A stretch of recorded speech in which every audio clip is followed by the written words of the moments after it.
Alors, Ourida, est-ce que Ourida est là pour nous parler peut-être des questions qui la concernent? Oui, elle arrive. Bonjour monsieur. Bonjour. Je viens de la préparer en fait, un petit peu longue parce que j'ai envie de poser certaines choses avant de la poser. J'aimerais commencer par dénoncer, pour soulager mon esprit, la récurrence dans votre discours du thème de l'appel d'air, voire de l'invasion des immigrés, qui est un des socles de votre discours et qui est faux et manipulatoire.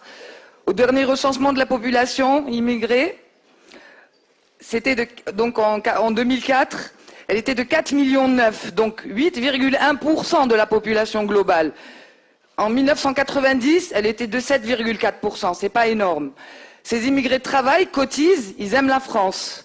Ceux qui sont clandestins ne bénéficient pas de grand-chose, sauf peut-être du salaire de la peur au quotidien. Une fois cela posé, je souhaiterais vous demander quel est votre avis sur l'apport positif de l'immigration, notamment pour la reconstruction de la France après les grandes guerres. On est venu embarquer des Algériens, moi je suis à moitié algérienne, par village entier pour venir travailler dans les mines, reconstruire les villes. Les appartements où on vit ont été construits par eux, les routes aussi.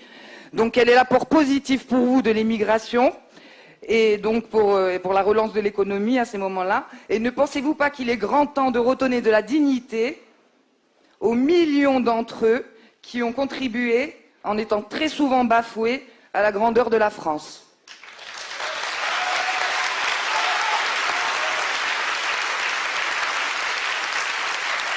Je conteste vos chiffres et je conteste leur interprétation. Je prends un exemple précis. Quand vous dites qu'après la guerre, dans un pays de 40 millions d'habitants, on a attendu l'arrivée des immigrés, raflés, dites-vous, dans les villages, par des gouvernements socialo-communistes, probablement, je crois me souvenir. Oui. Eh bien, oui, mais c'est comme ça, c'est la vérité. C'est la vérité historique. Ils sont venus 400 000 sur 40 millions. Ne nous racontez donc pas la légende des étrangers qui ont, d'ailleurs c'était des Français en l'occurrence, qui ont reconstruit la France, creusé les mines, établi les voies de chemin de fer, et élevé les bâtiments. C'est faux. Ils ont contribué à leur proportion au travail. Je vais vous dire pourquoi ils ont été amenés. Le monsieur Pompidou l'a avoué un jour. Ils ont été amenés pour faire pression à la baisse, d'une part, sur les salaires manuels des travailleurs français, et d'autre part, pour faire échec aux tentatives insurrectionnelles de la CGT, car la plupart d'entre eux ont été inscrits dans des syndicats jaunes qui devaient faire pièce précisément à l'action révolutionnaire du Parti communiste et de la CGT.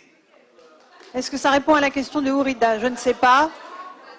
À propos de la dignité des immigrés qui ont aidé à la reconstruction de la France, Monsieur Le Pen. Écoutez, ces gens qui sont venus en France ont été payés, comme sont payés nos travailleurs qui vont dans d'autres pays.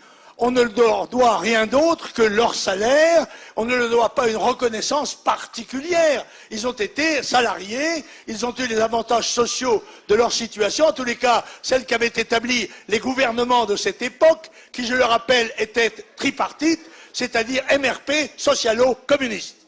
Et est-ce que vous voyez des aspects positifs à l'immigration, qui était la question, la deuxième partie de la question? Mais dans un certain sens, oui. Quand c'est bien sûr, si c'est Léonard de Vinci, c'est sûr.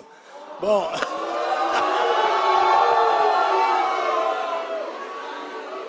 Le gros avantage que j'ai sur votre auditoire, c'est que moi, j'ai été travailleur manuel. J'ai eu des camarades immigrés marocains dans les mines. Vous n'en avez jamais vu qu'au cinéma. Par conséquent, pardon, c'est moi qui connais la situation. J'ai été travailleur manuel dans des métiers très durs. J'ai été marin-pêcheur de chalutier. J'ai été mineur de charbon. Quand vous en aurez fait autant, vous viendrez me donner des leçons. Alors,